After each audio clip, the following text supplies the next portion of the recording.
Less than 3 weeks after the terror that shattered New York, another incident, this time in Kashmir. India claims there's proof of a link to Osama bin Laden here too.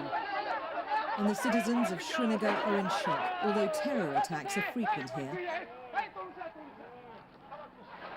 38 people died in this explosion, with over twice that number injured. And here, both victims and perpetrators alike were Muslims. The bomb was concealed in a hijacked army jeep which contained at least 2 Muslim militants disguised in police uniforms, as well as the driver, allegedly from Pakistan. The vehicle pulled up outside the State Assembly. The guerrillas ran inside the building as the driver detonated the suicide bomb. The US Secretary of State called it a terrible terrorist act, but the implications for his newly formed coalition are worrying.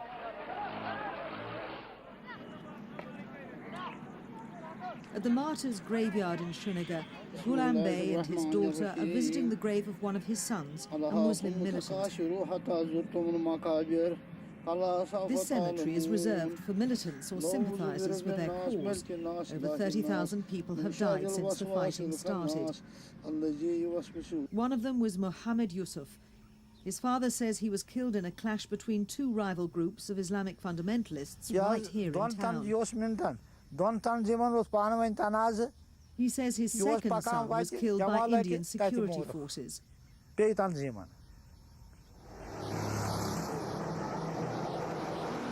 But Kashmiri women are also at risk. They've been ordered to wear the veil by the extremist Lashkar-e-Jabhat group, who warn that those who don't cover themselves will have to bear the consequences. And it's no idle threat.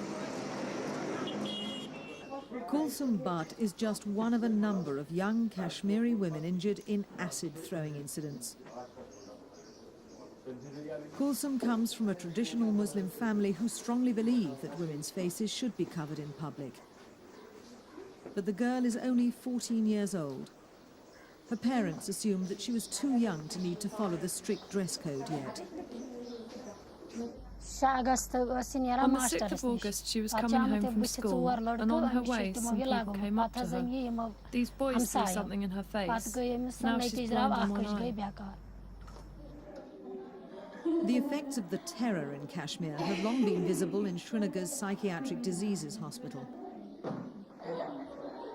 There has been an increase in the psychiatric diseases for last 1 decade since turmoil in the valley. We now see nearly 150 patients per day. We used to see only 40 to 50 patients before. So most of the cases are suffering from anxiety, depression, phobia, and post-traumatic stress disorder. These are the members of Romeo force. They patrol the hills and valleys of Kashmir's border region. It's estimated that there are 91 training camps for militant groups across the line of control in Pakistan-administered Kashmir. But India and Pakistan both carry the threat of their recently acquired nuclear capability into any US-led coalition. And although Pakistani and Indian military forces have largely observed a ceasefire for the past 9 months, attacks from the guerrillas continue. India accuses Pakistan of supplying the militant forces with weapons and training. Pakistan says it offers only moral support, and they're opposed to any US intervention targeting separatists in Kashmir. India, however, would welcome any help it could get in weeding out Muslim extremists. A farming family tells the soldiers of militant activity in the area. It's hard to feed the children when they're afraid to grow their crops. This funeral ceremony is for an Indian soldier shot dead by the Mujahideen separatists while patrolling the line of control.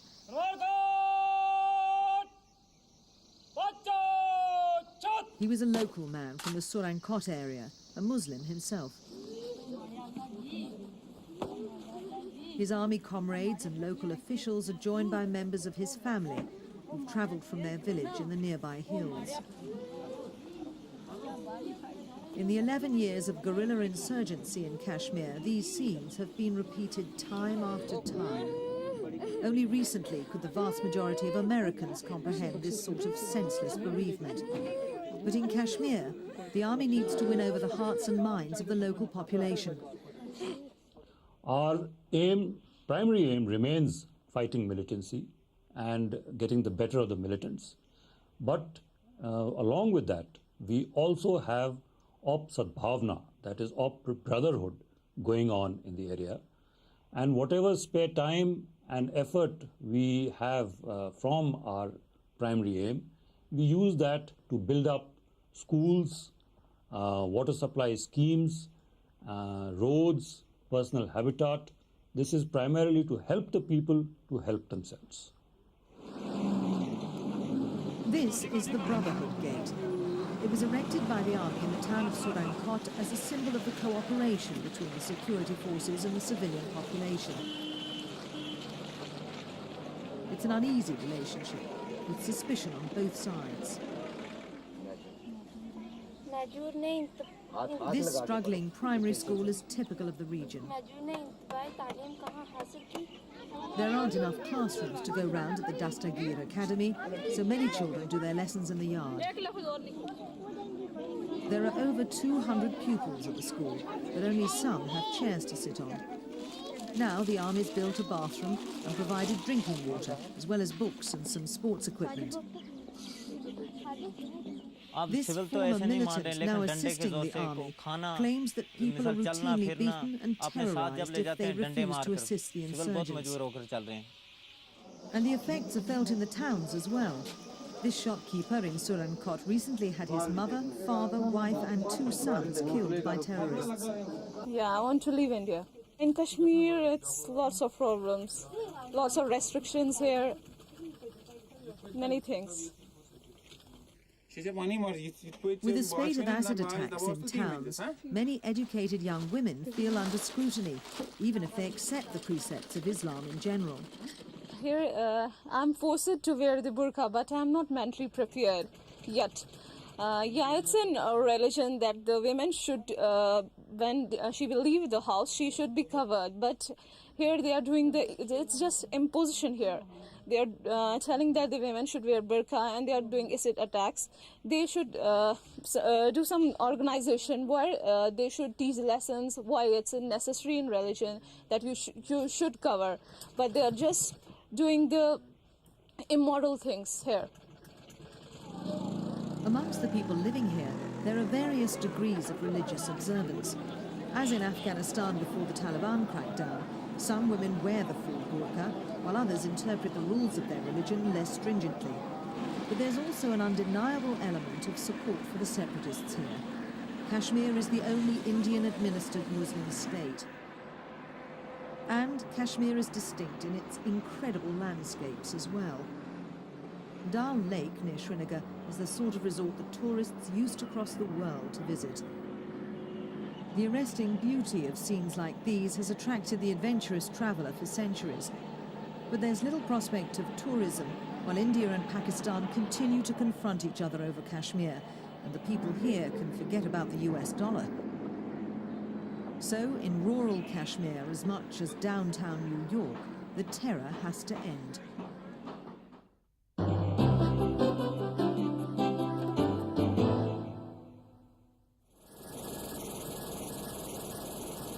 Members of the Brazilian Special Forces Patrol in the heart of the Amazon jungle. This is the largest and most biodiverse rainforest on Earth. But keeping an eye on an area that's more than 6 million square kilometers in size is no easy task. The government has put forward a major plan to rid the Amazon jungle of illegal loggers who lead devastation like this. Patrol units have new satellite surveillance equipment to track down the loggers' position. IBAMA, the government's Department for the Environment, organises the patrols that take place in the air and on the ground. Using new technologies has given IBAMA more of a chance when tracking the illegal loggers. It's a coordinated effort. Only helicopters can cover this vast and impenetrable forest. But IBAMA says more equipment like this is desperately needed. Despite this technology, it's still an extremely difficult task to patrol such a huge area. Now they have the coordinates, they're closing in.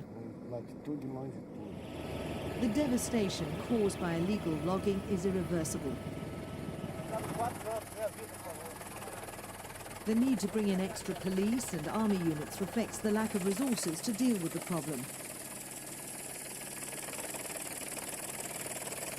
The Brazilian government is under international pressure to police the Amazon more effectively.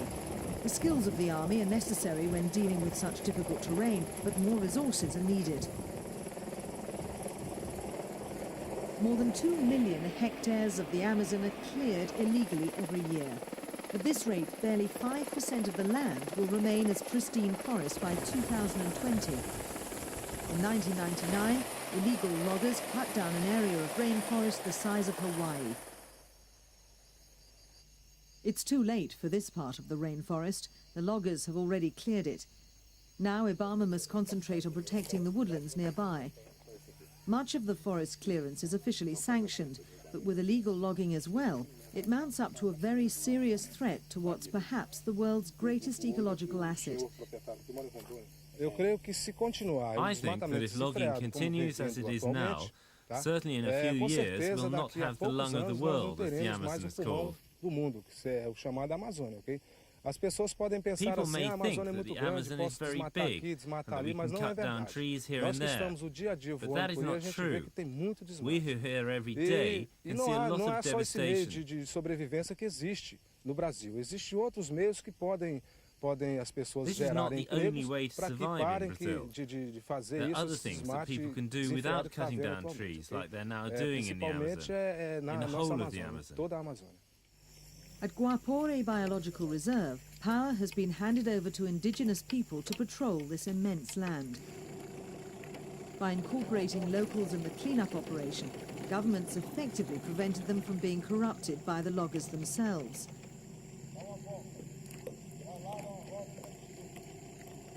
Indeed, this nature reserve would be paradise for illegal loggers. The Amazon contains 1/5 of the world's fresh water and is 6,500 kilometers long. The river supports the thousands of plants and animal species that live in the rainforest. Mauricio's role in keeping watch over the reserve is crucial to the larger protection of the Amazon jungle. Não. Porque aqui é a beleza, né, que nós temos aqui. Essa floresta what we have here in this forest is wonderful. Eu acharia, do meu ponto de vista, não poderia From my point of view, we cannot cut these trees down.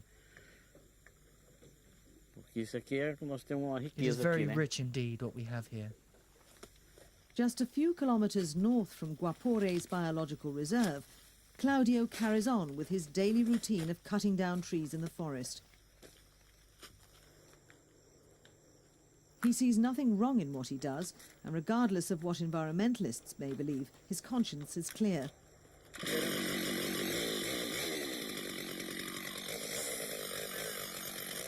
"30 years of growing is taken away with just 30 seconds of cutting. A harsh truth for environmentalists, but a necessary reality for tree cutters like Claudio."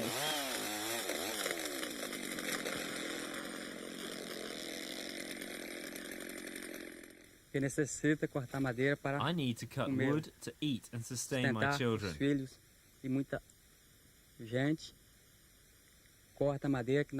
Many people cut wood in the forest to sustain their families, and because there's a lot of wood here.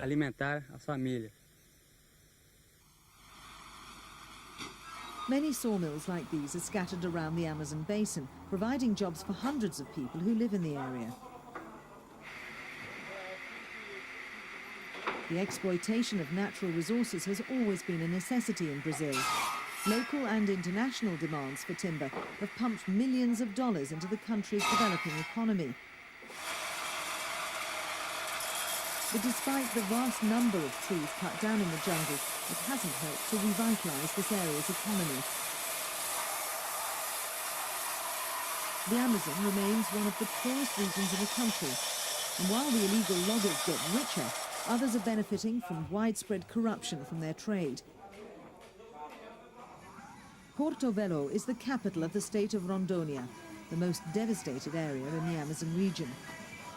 It's a fast-growing town with around 350,000 inhabitants, putting big demands on infrastructure and housing. But the town has seen better days, when wealth and prosperity were the norm. Poverty and unemployment have driven many locals to look for other sources of income, and illegal logging is an attractive option.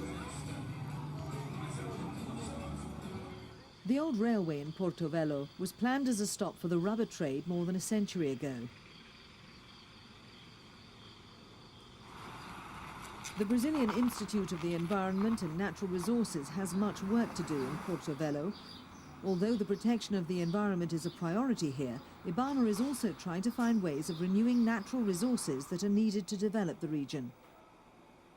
Finances are stretched. As well as illegal logging, mining is another serious problem IBAMA is trying to tackle. We have found that from the 1980s to now, Rondônia has lost 23% of its forest.